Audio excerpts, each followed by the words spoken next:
பச்சை மிளகாய் வாங்குனீங்கன்னா, அதோட காம்ப வந்து தூக்கி போட்றாதீங்க. இந்த மாரி விஷயத்துக்குலாம் பச்சை மிளகாய் காம்ப வந்து பயன்படுத்தலாமா அப்படின்னு சொல்லி ஆச்சரியப்படுவீங்க. Hello friends, welcome to Nalini cooking and டிப்ஸ்ல இன்னைக்கு என்ன வீடியோ பார்க்க போறோம் அப்படின்னு பார்த்தீங்கன்னா, வீடியோல நிறைய இன்ட்ரெஸ்டிங்கான விஷயம்லாம் சொல்லியிருக்கேன். வீடியோ ஸ்கிப் பண்ணாம கடைசி வரை பாருங்க. ஃபர்ஸ்ட் டிப்பா என்ன பார்க்க போறோம் அப்படின்னு பார்த்தீங்கன்னா, இந்த மாரி ஜல்லட கரண்டி வந்து பெரும்பாலும் வந்து நம்ம எண்ணெயில ஏதாவது பொரிக்கிறோம் அப்படின்னா, அதுக்கு வந்து இந்த கரண்டி வந்து நம்ம யூஸ் பண்ணுவோம். மத்த கரண்டியெல்லாம் நம்ம வந்து அந்த மாரி வந்து பொரிச்சு எடுக்க முடியாது. இது வந்து நல்லா வந்து கொஞ்சம் ஹோலா இருக்கிறதுனால எண்ணெயில இருக்கிற பொருள் வந்து சூப்பரா வந்து நமக்கு அரிச்சு அப்படியே வந்து பொருள் மட்டும் கிடைக்கும். அதுக்காக இந்த பொருள் வந்து நம்ம வந்து யூஸ் பண்ணுவோம். இது நாள் போக்கில் கொஞ்சம் வந்து பழசான மாதிரி ஆகிடும். இதை மாத்திர ஸ்டேஜில் இதை தூக்கி போடாமல் இதை எவ்வளோ சூப்பராக ஆர்கனைஸ் பண்ணுறோம் அப்படிங்கிற ஒரு சின்ன டிப். எங்கள் வீட்டில் இருக்கிற ஜல்லடை கரண்டி கொஞ்சம் வந்து பழசான மாதிரி ஆகிடுச்சு, கொஞ்சம் துருப்பிடிச்சிருச்சு. அதுக்காக வந்து நம்ம ஸ்கூலுக்கு பசங்கள்லாம் ஸ்பூன் எடுத்துகிட்டு போவாங்க இல்லையா, அது வந்து டெய்லி நம்ம ஒரு ஸ்பூன் கொடுக்கும்போது அங்கங்கே வந்து தொலைஞ்சு போயிடும். அந்த மாதிரி தொலையாமல் இது ஃபிக்ஸ்டாக இங்கே தான் இருக்குது அப்படின்னு சொல்லிட்டு நம்ம கரெக்டாக போய் எடுக்கிறதுக்கு இந்த ஸ்பூன் ஸ்டாண்டு சூப்பராக எனக்கு வந்து ஒர்க் அவுட் ஆகுது. அதனால் இந்த கரண்டி வந்து நான் வந்து ஸ்பூன் ஹோல்டராக வந்து நான் யூஸ் பண்ணிக்கிறேன். எனக்கு ரொம்பவே யூஸ்ஃபுல்லாக. உங்கள் வீட்டில் இந்த மாதிரி ஜல்லடை கரண்டி இருந்து நீங்கள் வந்து அதை யூஸ் பண்ணாமல் வேஸ்ட்டாக வச்சுருக்கீங்க அப்படின்னா கண்டிப்பாக இந்த மெத்தடுக்கு யூஸ் பண்ணுங்க. ரொம்பவே வந்து யூஸ்ஃபுல்லாக இருக்கும். கண்டிப்பாக ட்ரை பண்ணி பாருங்கள். வீடியோ பிடிச்சிருந்தா மறக்காமல் ஒரு லைக் பண்ணிடுங்க. நம்ம சேனல் நீங்கள் சப்ஸ்கிரைப் பண்ணாமல் பார்த்துட்டீங்கன்னா ப்ளீஸ் மறக்காமல் சப்ஸ்கிரைப் பண்ணிடுங்க. அப்போ தான் இந்த மாதிரி நான் யூஸ்ஃபுல்லான வீடியோஸ் போடும்போது உங்களோட மொபைலுக்கு நோட்டிஃபிகேஷன் வந்து சேரும். இப்போ அடுத்த டிப்ஸாக என்ன பார்க்க போகிறோம் அப்படின்னு பாருங்கள். இப்போ வந்து நம்ம வந்து நார்மலாக வந்து புக்கெல்லாம் வந்து படிக்கிற பழக்கம் இருக்கும். அந்த மாதிரி படித்து முடித்தோன்னே நம்ம வந்து எந்த சைடு வந்து நம்ம படித்து முடித்தோம் அப்படின்னே நமக்கு வந்து மறந்து போயிடும். மறுபடியும் அதை வந்து ஓப்பன் பண்ணும்போது எந்த பேஜ்லேருந்து நம்ம வந்து விட்டோம் அப்படின்னு சொல்லிட்டு அதை அப்படியே பரட்டிட்டு இருக்கிற மாதிரி இருக்கும். அதுக்கான ஒரு சின்ன டிப் தான் பாருங்கள். கொஞ்சம் புது புக்காக இருந்துச்சு அப்படின்னா சீக்கிரமாக வந்து மடங்கிடும். கொஞ்சம் பழைய புக்கு அப்படின்னா வந்து அப்படியே ஃபிக்ஸ்டாக நிற்கும். நம்ம வந்து அப்படியே வந்து மடித்து வச்சு கூட நம்ம ஈஸியாக வந்து கண்டுபிடிச்சிடலாம். அந்த மாதிரி வந்து மடித்து வைக்காமல் நம்ம வீட்டில் இருக்கிற இந்த மாதிரி வந்து ஹேர் பேண்ட் தான் நான் வந்து எடுத்திருக்கேன். லப்பர் பேண்ட் இருக்கு இல்லையா, அந்த லப்பர் பேண்டை வந்து நம்ம அழகாக வந்து எந்த பேஜோட நம்ம படித்து முடிச்சோமோ அந்த பேஜோட இந்த மாதிரி லப்பர் பேண்டை வந்து நம்ம அழகாக மாட்டி வச்சிடலாம். இந்த மாதிரி லப்பர் பேண்டை வச்சு நம்ம மாட்டும் போது நெக்ஸ்ட் டைம் நம்ம படிக்கும் போது ஈஸியாக வந்து அந்த பேஜ்லேருந்து நம்ம வந்து கண்டினியூ பண்ணிக்கலாம். இது ரொம்பவே வந்து ஈஸியான ஒரு மெத்தடாக இருக்கும் அப்படின்னு நினைக்கிறேன். கண்டிப்பாக உங்களுக்கும் புக்கு படிக்கிற பழக்கம் இருந்துச்சு அப்படின்னா கண்டிப்பாக இந்த மெத்தடை ட்ரை பண்ணிங்க. ரொம்பவே யூஸ்ஃபுல்லாக இருக்கும். லப்பர் பென் மட்டும்தான் போடணும் அப்படின்லாம் கிடையாதுங்க. உங்கள் வீட்டில் எந்த பொருள் இருக்கோ அந்த பொருள் வந்து நம்ம வந்து யூஸ் பண்ணிக்கலாம். லேடிஸாக இருந்தாங்க அப்படின்னா வந்து நம்ம தலைக்கு போடுற ஹேர் பின் இருக்குல்லையா, அதை கூட வந்து நம்ம எந்த பேஜில் வந்து முடித்தோமோ அந்த பேஜில் அழகாக சொருகி வச்சுக்கலாம். அது கூட ரொம்பவே யூஸ்ஃபுல்லாக இருக்கும். அதையும் பார்த்திங்கன்னா நான் ட்ரை பண்ணி காமிக்கிறேன் பாருங்கள். இப்போ லப்பர் பென் வந்து நம்ம கழட்டியாச்சு. லப்பர் பென் இல்லாத டைமில் இப்படி கூட நம்ம வந்து யூஸ் பண்ணிக்கலாம். நம்ம பூ சொருகும் இல்லையா, அந்த ஹேர் பின்னை கூட நம்ம வந்து அந்த பேஜில் அந்த மாதிரி வந்து சொருகி வச்சுக்கலாம். அந்த மாதிரி சொருகி வைக்கும்போது நெக்ஸ்ட் டைம் நம்ம படிக்கும்போது அந்த பேஜை வந்து கரெக்டாக நம்ம வந்து ஓப்பன் பண்ணி எடுத்துக்கலாம். அப்படி இல்லைனா வந்து டிக்டாக் ஹேர் பின் இருக்கு இல்லையா, அது கூட வந்து நம்ம வந்து யூஸ் பண்ணிக்கலாம். எந்த ஹேர் பின்னாக இருந்தாலும் சூப்பராக இருக்கும் பாருங்கள். நான் இந்த மாதிரி வந்து ஹேர் பின் தான் வந்து சொருகி வச்சுருக்கேன். இந்த மாதிரி சொருகி வச்சுட்டு நம்ம திருப்பி நெக்ஸ்ட் டைம் படிக்கிறதுக்கு ரொம்பவே ஈஸியாக இருக்கும். எத்தனை நாள் கழிச்சு நம்ம பெரட்டினாலும் பார்த்திங்கன்னா அந்த ஹேர் பின் அப்படியே இருக்கும். நம்ம படிக்கிறதுக்கு ரொம்பவே வசதியாக. இதே மெத்தடை குழந்தைங்களுக்கு சொல்லிக் கொடுக்கலாம். ஏன்னா குழந்தைங்க வந்து படித்து முடிச்சோன்னா எந்த பேஜ்லேருந்து நம்ம முடித்தோம் அப்படின்னா அவங்களுக்கு கொஞ்சம் கன்ஃபியூஸாக இருக்கும் இல்லையா, அவங்களுக்கு கூட இந்த மெத்தடை வந்து ஈஸியாக சொல்லி கொடுத்துடலாம். அவங்க இதை வாட்ச் பண்ணிப்பாங்க. ரொம்பவே யூஸ்ஃபுல்லாக இருக்கும். கண்டிப்பாக ட்ரை பண்ணி பாருங்கள்.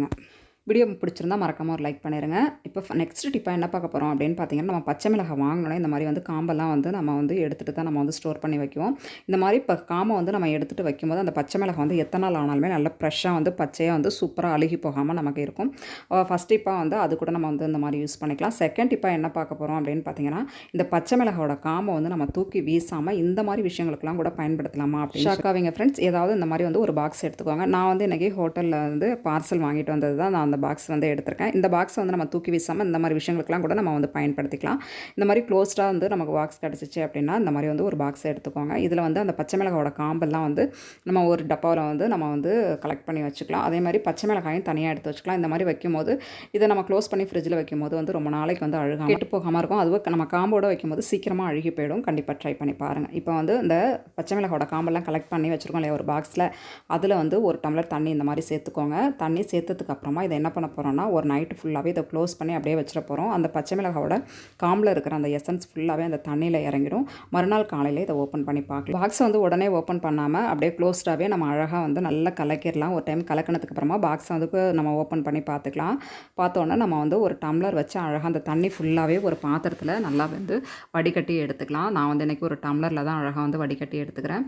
இந்த மாதிரி வடிகட்டி எடுத்துக்கோங்க ஃப்ரெண்ட்ஸ். இதில் நம்ம வந்து என்ன சேர்க்க போகிறோம் அப்படின்னு பார்த்தீங்கன்னா ஒரு சூடம் தான் நம்ம சேர்க்க போகிறோம். நம்ம பூஜைக்கு பயன்படுத்தும் இல்லையா, அந்த சூடம் தான் நான் வந்து இன்றைக்கி எடுத்துருக்கேன். உங்கள்கிட்ட பச்சை கற்பூரம் இருந்தாலும் நீங்கள் வந்து எடுத்துக்கலாம்.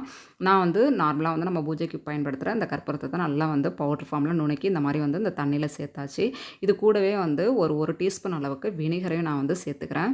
இந்த மாதிரி சேர்த்து நல்லா மிக்ஸ் பண்ணிக்கோங்க ஃப்ரெண்ட்ஸ். இந்த மிக்ஸ் பண்ணிவிட்டு என்ன பண்ண போகிறோம் அப்படின்னு பார்த்தீங்கன்னா, நம்ம வந்து ஜூஸ்லாம் வந்து ஒரு ₹10 பாட்டிலுக்கு நம்ம வாங்கி குடிப்போம் இல்லையா, அந்த பாட்டில் இருந்துச்சு அப்படின்னா அந்த மாதிரி ஸ்டிக்கரை வந்து நல்லா பிச்சுட்டு அழகாக ஓப்பன் பண்ணி நம்ம வந்து அந்த தண்ணியை இது கூட வந்து சேர்த்துடலாம். சேர்த்துட்டு அழகாக க்ளோஸ் பண்ணிவிட்டு ஒரு 2, 3 ஹோல் வந்து அதில் வந்து போட்டுக்கலாம். உங்ககிட்ட ஸ்ப்ரே பாட்டில் இருந்துச்சு அப்படின்னா நீங்கள் ஸ்ப்ரே பாட்டில் கூட வந்து யூஸ் பண்ணிக்கலாம். என்கிட்ட இல்லை அப்படிங்கிறதுனால அந்த மாதிரி குட்டி பாட்டில் வந்து நான் யூஸ் பண்ணியிருக்கேன்.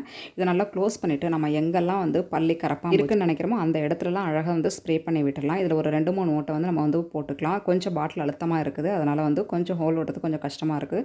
நான் ஒரு 3 ஹோல் அளவு தான் விட்டுருக்கேன். அதுவே வந்து எனக்கு போதுமானது. நிறைய ஹோல் விட்டோம் அப்படின்னா தண்ணி ஃபுல்லாகவே வந்து வேஸ்ட் ஆகிடும். இப்போ எங்கெல்லாம் நிறைய வந்து கரப்பாம்பூச்சி இந்த பள்ளி தொல்லைகள் இருக்குது அப்படின்னு நினைக்கிறோமோ அங்கெல்லாம் வந்து நம்ம இந்த மாதிரி தண்ணி அழகாக வந்து தெளிச்சு விட்டு நல்லா வந்து ஒரு கிளாத் வச்சு தொடச்சி எடுத்துடலாம். இந்த பச்சை கற்பூரம் அப்படி இல்லைனா வந்து நார்மல் பூஜை கற்பூரம் இருக்கு இல்லையா, அது அந்த வினிகர் இதெல்லாம் ஆட் பண்ணதுனால அந்த வாசனை வந்து அந்த பள்ளி கரப்பாம்பூச்சி கொஞ்சமாக செட்டே ஆகாது. இந்த மாதிரி செய்யும் போது பார்த்திங்கன்னா நமக்கு கவுண்டர் டாப்பில் தான் அதிகமான பள்ளி தொலைகள் இருக்குன்னு அப்படின்னு சொல்லி நினைப்போம். அதிலலாம் நம்ம ஃபுல்லாக வந்து தொடச்சி எடுக்கும்போது பார்த்திங்கன்னா அந்த பள்ளி கரப்பாம்பூச்சி தொலைகள் இருக்கவே இருக்காது. இந்த மிளகாயோட காம்புலையும் பார்த்திங்கன்னா வந்து அந்த ஸ்மெல்லுக்கு சுத்தமாக வராது. கண்டிப்பாக ட்ரை பண்ணி பாருங்கள். ரொம்பவே யூஸ்ஃபுல்லாக இருக்கும் அப்படின்னு நினைக்கிறேன். யூஸ்ஃபுல்லாக இருந்துச்சு அப்படின்னு நினச்சிங்கன்னா மறக்காமல் ஒரு லைக் பண்ணிடுங்க. நம்ம சேனல் நீங்கள் இன்னும் சப்ஸ்கிரைப் பண்ணாமல் பார்த்துட்டீங்கன்னா ப்ளீஸ் மறக்காமல் சப்ஸ்கிரைப் பண்ணிடுங்க. இப்போ அடுத்த டிப்ஸ் என்ன அப்படிங்கிறத பார்த்துடலாம். நம்ம வீட்டில் வந்து நார்மலாக வந்து டெய்லி வந்து பால் காய்ச்சுவோம். அந்த மாதிரி பால் காய்ச்சும் போது அவசரமாக ஏதாவது நம்ம வந்து கிச்சனில் வேலை பார்த்துட்டு இருக்கும்போது அடுப்பில் வச்ச பாலை மறந்துட்டு நம்ம வேலை பார்த்துட்ருப்போம். அந்த மாதிரி வேலை பார்க்கும்போது அது வந்து பொங்கி வழிஞ்சு அடுப்பில் ஃபுல்லாகவே வந்து ஊற்றி அதை வந்து க்ளீன் பண்ணுறதுக்கே கால் கடுக்க நின்று நம்ம வந்து மணிக்கணக்காக க்ளீன் பண்ணுற மாதிரி இருக்கும். அதை அவாய்ட் பண்ணுறதுக்கு இந்த மாதிரி வந்து நமக்கு லைட்டாக வந்து கொதிச்ச உடனே இந்த மாதிரி கரண்டியை நம்ம உள்ளே போட்டோம் அப்படின்னாவே அது கொதிச்சு வந்து வெளியில் வந்து வரவே வராது. இதனால் வந்து நம்ம கால் கடுக்க நின்று அதை பார்த்துட்டு இருக்கணும் அப்படிங்கிற அவசியமும் கிடையாது.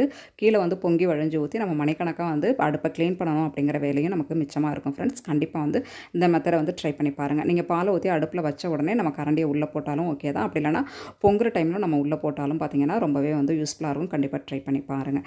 ஓகே ஃப்ரெண்ட்ஸ், ஓரளவு எல்லா டிப்ஸுமே உங்களுக்கு பிடிச்சிருக்கும் அப்படின்னு நினைக்கிறேன். பிடிச்சிருந்துச்சுன்னா மறக்காமல் ஒரு லைக் பண்ணுங்கள். நம்ம சேனல் நீங்கள் இன்னும் சப்ஸ்கிரைப் பண்ணாமல் பார்த்துருக்கீங்கன்னா ப்ளீஸ் மறக்காமல் சப்ஸ்கிரைப் பண்ணிடுங்க. தேங்க்யூ.